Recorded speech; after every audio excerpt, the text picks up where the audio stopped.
خوشامدید و السلام۔ آج میں آپ لوگوں کو ایک ایسے ہوائی جہاز کے بارے میں بتانے جا رہا ہوں جس نے ٹیک آف تو 1954 میں کیا، لیکن لینڈنگ اس نے 35 سال بعد 1989 میں کی۔ یہ ہوائی جہاز ہوا میں 35 سال تک اڑتا رہا۔ مختلف ایئر لائن کے مختلف جہاز کے غائب ہونے اور ان کے انجن میں خرابی کی خبریں تو آپ لوگ اکثر سنتے ہی ہوں گے نیوز چینل اور سوشل میڈیا پہ۔ آج میں آپ لوگوں کو ایک ایسے جہاز کے بارے میں بتانے جا رہا ہوں جو مستقبل میں ٹائم ٹریول کر گیا، یعنی اپنے وقت سے 35 سال آگے چلا گیا۔ ایسے جہازوں کا نہ تو کوئی ریکارڈ ملتا ہے غائب ہونے کے بعد، اور نہ ہی کوئی ایجنسی اس کا جواب دے پاتی ہے۔ آج ہم انہی میں سے ایک ایسے جہاز کے بارے میں بتائیں گے جس کو ایویشن اتھارٹیز نے دنیا کے سامنے آنے سے روکا ہے۔ 4 ستمبر 1954 کی صبح Santiago airline flight FWA 513 نے ویسٹ جرمنی کی ایک ایئرپورٹ سے پورٹ ایلیگری برازیل کے لیے ٹیک آف کیا۔ یہ فلائٹ 18 گھنٹے کی تھی، direct flight from West Germany to Porto Alegre Brazil. لیکن فلائٹ کے ٹیک آف کرنے کے 15 منٹ بعد اس کا رابطہ کنیکشن ATC یعنی ایئر ٹریفک کنٹرولر سے ٹوٹ گیا۔ اس کے بعد دن گزر گئے، مہینے گزر گئے، لیکن اس ایئر لائن کا کچھ بھی اتا پتہ نہیں چلا۔ فلائٹ 513 92 پیسنجر کے ساتھ آسمان پر غائب ہو گیا اور اس کا کچھ بھی نہیں پتہ چلا۔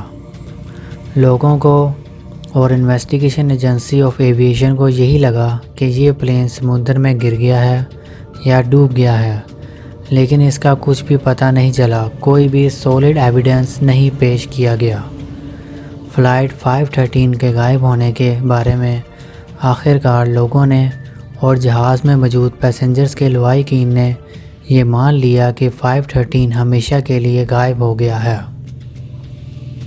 اس سب کے باوجود جہاز کو ڈھونڈنے کی ناکام کوششیں جاری رہی اور فلائٹ کا نہ تو کوئی نشان ملا اور نہ ہی کوئی جہاز کا کوئی ٹکڑا ملا۔ اب آپ لوگ وہ سننے والے ہیں جس کا کسی نے کبھی خواب میں بھی نہیں سوچا تھا، جس کو سن کر، جس کو دیکھ کر سائنسدان حیران رہ گئے تھے۔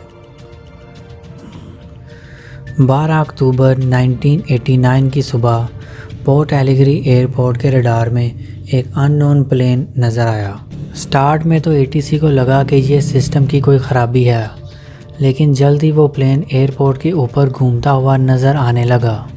ATC نے بہت کوشش کی کانٹیکٹ کرنے کی، لیکن کچھ بھی فائدہ نہ ہوا۔ جہاز کے پائلٹ کا کوئی جواب نہ آیا اور فلائٹ 513 سینٹیاگو ایئر لائن کا تھا، جس ایئر لائن کو بند ہوئے 35 سال ہو چکے تھے۔ جہاز ایئرپورٹ پر لینڈ ہو گیا۔ جہاز کے پائلٹ سے کوئی بھی جواب نہ آیا اور نہ ہی جہاز میں سے کوئی باہر آیا۔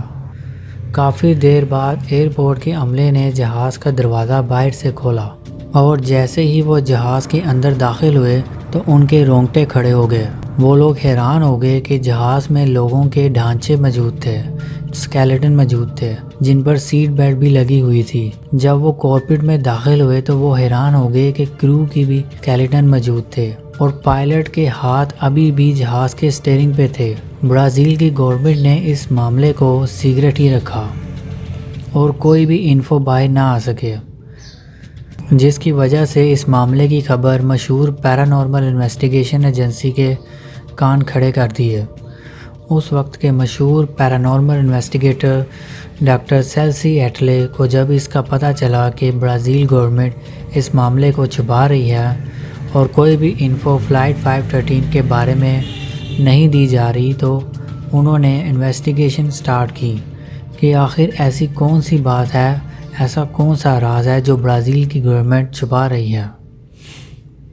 انہوں نے دن رات کوشش کی، لیکن آخر میں انہوں نے ایک ہی تھیوری لوگوں کے سامنے پیش کی۔ فلائٹ 513 کسی قسم کے ٹائم پورٹل میں سے گزری تھی، 35 سال آگے 1989 میں پہنچ گئی۔ لیکن ایک بات کا وہ کوئی جواب نہ دے پائے کہ آخر اسکیلیٹن نے کاکپٹ کے پائلٹس کے ڈھانچے نے بالکل صحیح لینڈنگ کیسے کر لی۔ اس کا جواب آج بھی ایک معاملہ ہی ہے۔ آخر وہ کون سے راز تھے جو کبھی باہر نہیں آنے دیے گئے؟ اگر آپ کو میری یہ ویڈیو پسند آئی ہے تو اس کو لائک کریں، شیئر کریں اور چینل کو سبسکرائب کریں، اور نیچے کمنٹ باکس میں مجھے یہ بتائیں کہ آپ لوگ کیا سوچتے ہیں فلائٹ 513 کے بارے میں۔